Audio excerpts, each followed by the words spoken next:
Bismillahirrahmanirrahim. Assalamualaikum warahmatullahi wabarakatuh. Allahumma salli ala Sayyidina Muhammad wa ala ali Sayyidina Muhammad. Salat adalah hal wajib, tapi juga menjadi salah satu faktor dalam penimbangan amalan. Apakah orang-orang akan masuk neraka atau surga? Tahukah Anda, salat adalah hal pertama yang akan dihisab atau ditimbang di hari akhir nanti. Dan ternyata rajin melaksanakannya bukan menjadi jaminan. Sebuah hadis riwayat Tirmizi disebutkan bahwa Rasulullah sallallahu alaihi wasallam bersabda, sesungguhnya pertama kali yang dihisab dari segenap amalan seorang hamba di hari kiamat kelak adalah salatnya.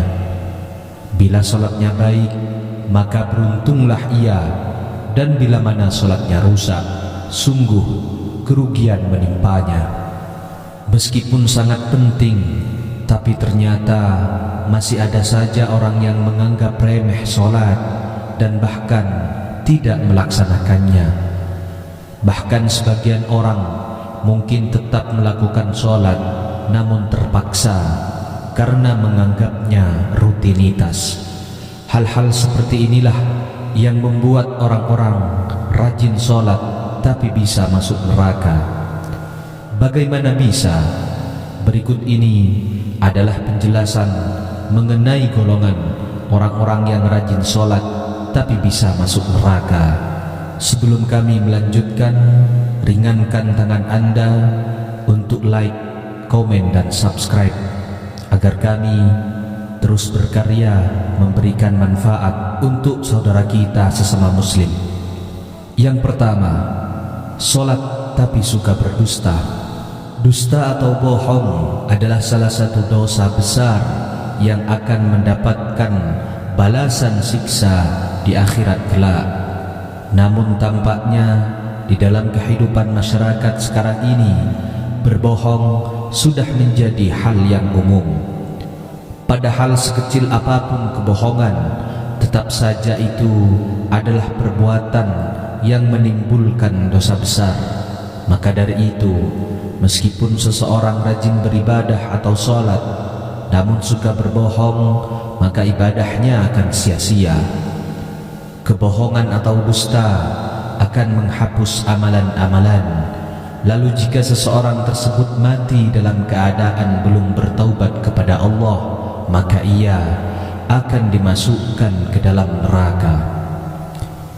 Di dalam Al-Quran surah An-Nahl ayat 105, Allah subhanahu wa ta'ala berfirman, sesungguhnya yang mengada-adakan kebohongan hanyalah orang-orang yang tidak beriman kepada ayat-ayat Allah, dan mereka itulah orang-orang pendusta.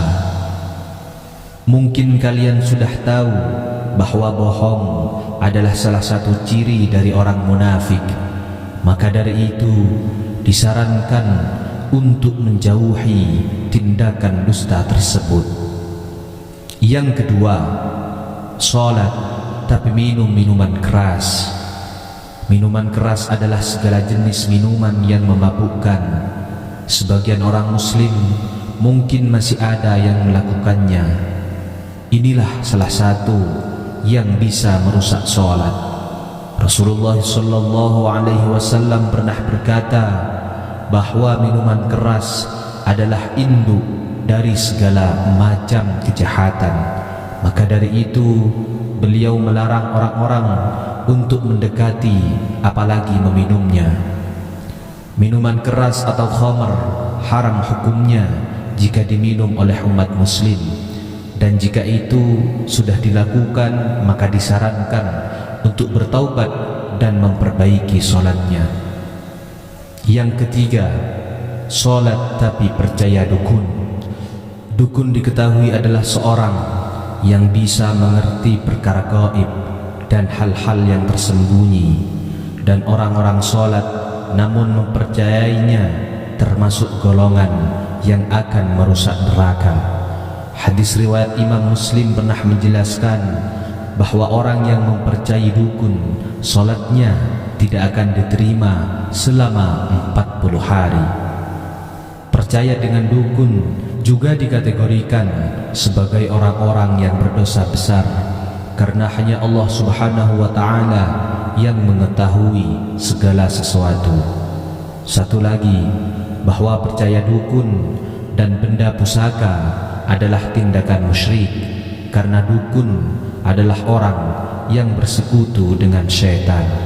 Hadis riwayat Abu Daud, At-Tirmidzi dan Ibnu Majah menyebutkan bahwa Rasulullah SAW bersabda, barang siapa yang mendatangi tukang ramal atau dukun, kemudian ia membenarkan apa yang dikatakannya itu, maka sesungguhnya ia telah ingkar terhadap apa yang diturunkan kepada Nabi Muhammad SAW.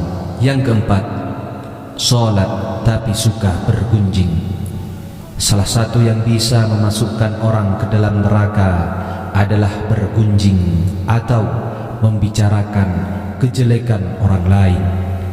Hai orang-orang yang beriman, jauhilah kebanyakan purbasangka atau kecurigaan, karena sebagian dari purbasangka itu dosa. Dan janganlah mencari-cari keburukan orang, dan janganlah menggunjingkan satu sama lain. Adakah seorang di antara kamu yang suka memakan daging saudaranya yang sudah mati? Maka tentulah kamu merasa jijik kepadanya. Dan bertakwalah kepada Allah, sesungguhnya Allah penerima taubah lagi maha penyayang. Quran Surah Al-Hujurat ayat 12. Yang kelima, salat tapi mengabaikan anak yatim.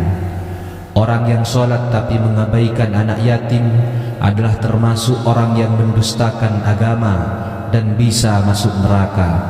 Dijelaskan pula dalam Al-Quran Surah Al-Ma'un bahwa orang yang salat namun tidak menolong orang miskin, mengabaikan anak yatim, dan tidak mau menolong sesama adalah termasuk orang yang celaka. Itulah 5 golongan orang yang rajin salat namun bisa masuk neraka. Namun ingatlah bahwa yang salat saja bisa masuk neraka, bagaimana dengan yang tidak? Demikian video kali ini, semoga bermanfaat.